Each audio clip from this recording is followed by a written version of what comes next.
This is the story of a team of professional thieves who steal gold worth crores of rupees. The leader of this group is such a dangerous mastermind that he has never been caught in any robbery. However, the gold does not remain with them for long because it is stolen from them as well. This incident turns into a revenge-driven conspiracy, and the thieves' only goal becomes getting the gold back. During this mission, they lose their leader. The story begins with a man named John Bridger, a highly skilled and professional thief who can open any safe in the world. John has just been released from prison and has a daughter named Stella. John loves his daughter very much, and Stella loves her father just as deeply. John tells her that he wants to send her a gift, but Stella does not immediately believe him and asks, "Do you have the bill?" Because John has a long history of theft. We are then introduced to John's entire team. First, there is Charlie, the team's most intelligent member, who considers John his father figure. Second, there is Lyle, a computer expert who can scan any building and gather information about every corner. Third, there is Handsome Rob, an expert driver. Fourth, there is Left Ear, a master of explosives who can destroy almost anything within seconds. Fifth, there is Steve, who is responsible for leading the operation and executing the heist. The team's target is a safe containing $35 million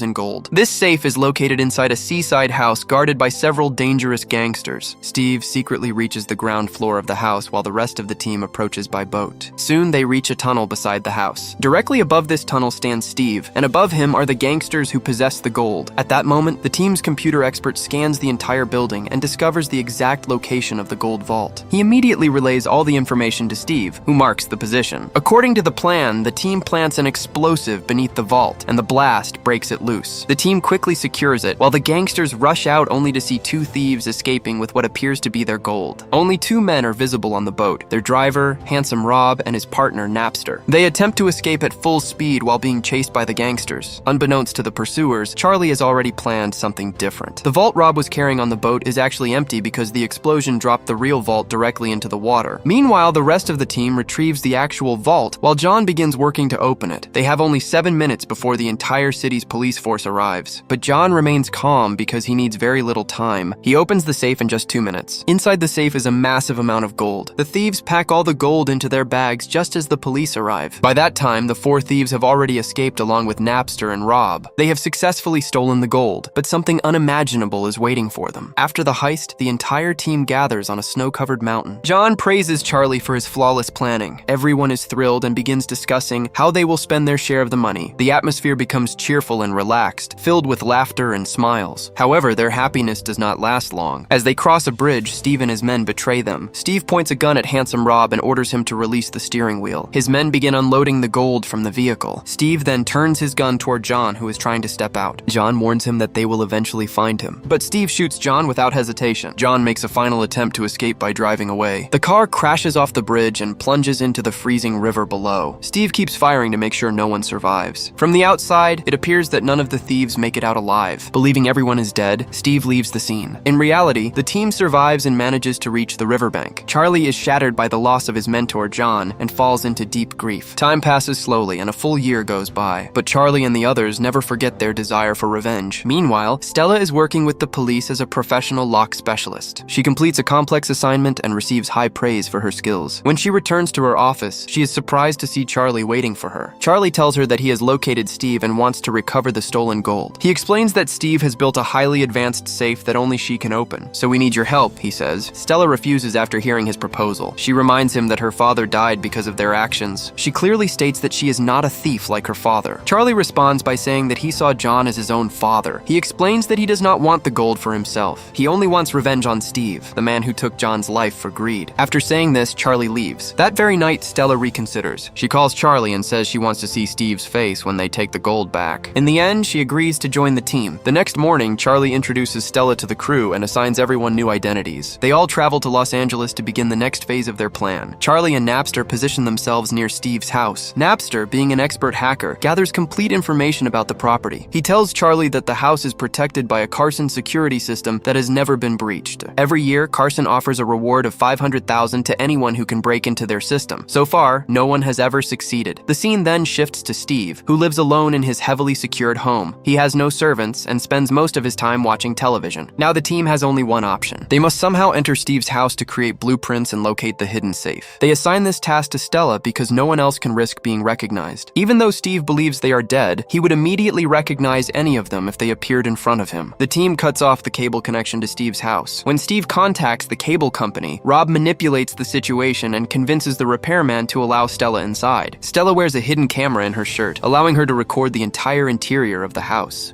While observing the footage, the team realizes that Steve has taken everything they once dreamed of. He has surrounded himself with the same luxury items and cars they had once planned to enjoy. Seeing this makes the team furious and strengthens their desire for revenge. Meanwhile, Stella calmly completes her task and restores the cable connection. Before she leaves, Steve attempts to flirt with her and invites her to dinner. Stella has no desire to go with him because he is responsible for her father's death. However, she agrees because getting Steve out of the house is necessary for the plan. Once she gets into the car, Charlie speaks to her. He tells her there is no need to actually have dinner with Steve. She only needs to delay him and keep him occupied while the team works inside the house. As Stella keeps Steve busy, the rest of the team enters the property and carefully studies the layout. Napster explains that the distance between the vault and the main gate is too large to carry the gold by hand. They will need a small vehicle inside the house, one that is less than 6 feet long. The team begins testing different compact vehicles. They place weighted objects inside them and drive along the same routes they will later use. After multiple tests, they conclude that they will need 3 customized cars. Rob explains that these vehicles must be specially modified to handle the weight of the gold. Rob brings in a skilled mechanic and instructs him to build the cars exactly according to their requirements. The mechanic immediately begins working on the modifications. At the same time, their hacker gains access to the city's traffic control system. He now has the ability to manipulate signals and erase surveillance footage whenever needed. This is done to prevent traffic delays and ensure the operation runs without wasting a single minute. Charlie is impressed by the hacker's abilities. Meanwhile, Left Ear continues preparing explosives for the upcoming mission. When the modified vehicles are finally ready, the team takes them out for testing. The cars perform perfectly and are now stronger and more reliable than before. This success boosts everyone's confidence. Meanwhile, Steve meets a man named Avon to exchange some of the gold bars for cash. During their conversation, Yvonne casually mentions the earlier gold robbery in Venice. This immediately catches Steve's attention and makes him suspicious. He demands to know who else she told about the gold. When Yvonne insists that she told no one, Steve loses his temper. He violently shoves her against the desk and shoots her. A few minutes later, Yvonne's cousin Mashka arrives. Mashka is the leader of the Ukrainian mafia. He is shocked to see his cousin dead and immediately realizes that something serious has happened. Meanwhile, Charlie takes Left Ear to purchase explosives for their mission. On the way, they meet an arms dealer known as Skinny Pete. Charlie quietly warns Left Ear not to stare at him. However, as soon as they approach, Left Ear becomes nervous and cannot speak. They soon realize that this man is not the real Skinny Pete, but someone pretending to be him. The dealer brings up the gold bar from Venice. Charlie makes it clear that they are not there to discuss that matter. After a brief conversation, they collect the explosives and leave. At the same time, the Ukrainian mafia begins searching for Yvonne's killer. They capture one of her employees and interrogate him. Frightened, the employee reveals that a man with long black hair and heavy tattoos had been asking questions about the gold. Hearing this description, the mafia leader orders his men to go to Skinny Pete immediately. They arrive and question him about the gold and Yvonne's death. Meanwhile, Charlie and his team continue preparing for the next phase of their plan. Lyle constantly monitors Steve's movements and tracks his routine. One day, Steve leaves his house to meet Stella. As soon as Charlie learns this, he reviews the plan and prepares to act. However, unexpected news arrives that a party is being held at Steve's neighbor's house. This means they cannot use explosives because any blast would expose the entire operation. Charlie's plan is suddenly ruined, and he is forced to cancel the mission. With no alternative left, Stella must go through with the dinner meeting at a restaurant. During the dinner, Steve praises her excessively, complimenting both her skills and her appearance. As they talk, he invites Stella to return home with him. Stella firmly refuses and says that everything should happen slowly. Steve becomes suspicious and begins questioning her trustworthiness. Stella calmly replies, "I trust everyone, but the devil inside them does not let them be trusted." It is a line her father often used. Hearing this, Steve becomes slightly unsettled and says he once knew someone who spoke the same way. Suddenly, he grabs Stella's hand and demands to know who else is involved.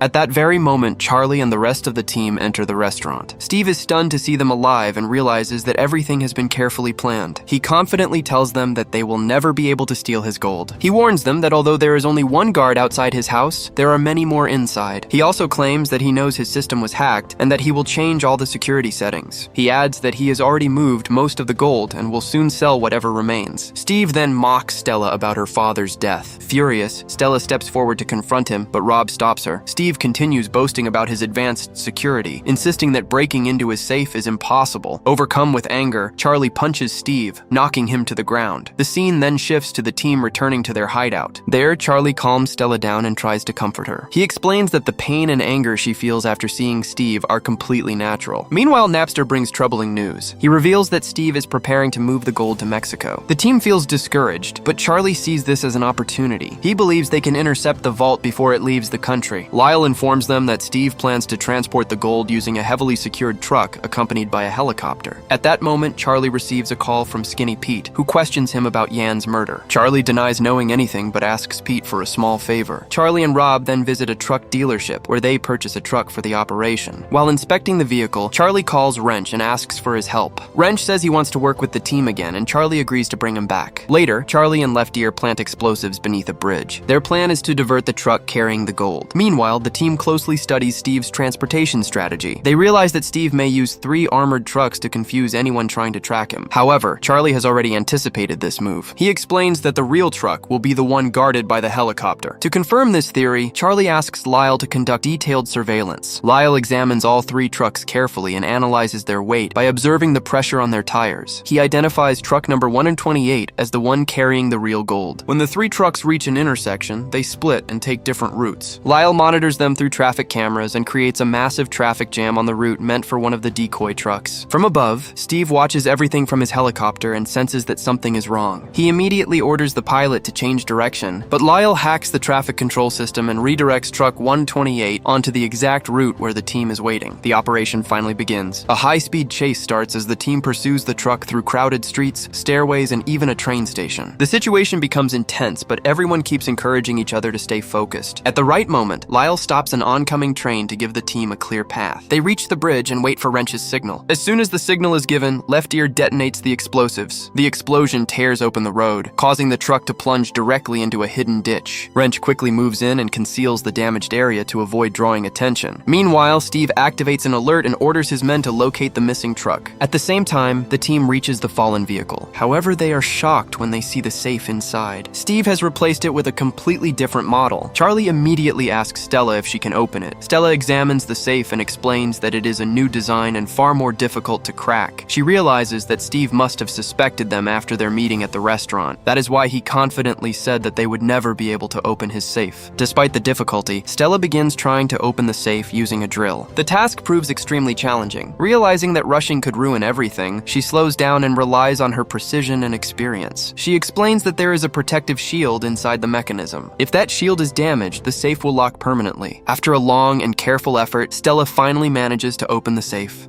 The team is overjoyed and immediately begins transferring the gold into their Mini Coopers. Lyle is equally thrilled when he sees the gold, but Steve's men quickly begin chasing them. Gunfire erupts inside the tunnel, making the situation extremely dangerous. Despite the chaos, the team manages to evade the attackers and reach the highway. Steve spots them from his helicopter and continues the pursuit across an open field. After some time, the chase returns to the main road. Charlie changes direction to confuse Steve, but Steve refuses to give up. Eventually, Steve and Charlie come face to face during the chase. Charlie narrowly avoids the spinning blades of the helicopter. Steve jumps out, steals a car from a passerby, and continues chasing Charlie on the ground. Later, Charlie reunites with his team. They quickly load the Mini Coopers into a train compartment and prepare to leave. However, Steve follows them and notices their escape attempt. He approaches Wrench, mistaking him for a railway worker, and offers him $5,000 to open the compartment. Wrench accepts the cash and opens the train compartment. As the door slides open, Steve is stunned to see Charlie standing inside. Charlie calmly praises Steve's clever strategy, acknowledging that using 3 trucks was a smart move. But he makes it clear that the gold is now in his possession, and Steve has nothing left. Furious, Steve pulls out a gun and points it at Charlie. He demands that the gold be returned and threatens to kill him just like John. At that moment, the Ukrainian mafia arrives. Steve does not recognize them and asks who they are. The leader introduces himself as Jan's cousin. Steve instantly realizes he is in serious trouble because he was responsible for Jan's death. He quickly denies any involvement and claims that Jan was already dead. He tries to negotiate, but Charlie has already made a deal with them. Charlie hands Jan's cousin a bag filled with gold as part of the agreement. At that moment, Stella steps forward and punches Steve, releasing years of anger. The mafia members take Steve away with them. Stella feels relieved and happy that she has finally avenged her father. She embraces Charlie with gratitude and emotion. Meanwhile, Steve desperately continues apologizing to the mafia leader and even offers to pay double, but it is already too late for him. Charlie and his team celebrate their success. Everyone boards the train, ready to begin a new chapter of their lives. This story reminds us that crime may bring riches for a moment, but trust, family, and redemption are what truly last. If you enjoyed this movie explanation, don't forget to like, share, and subscribe for more amazing stories.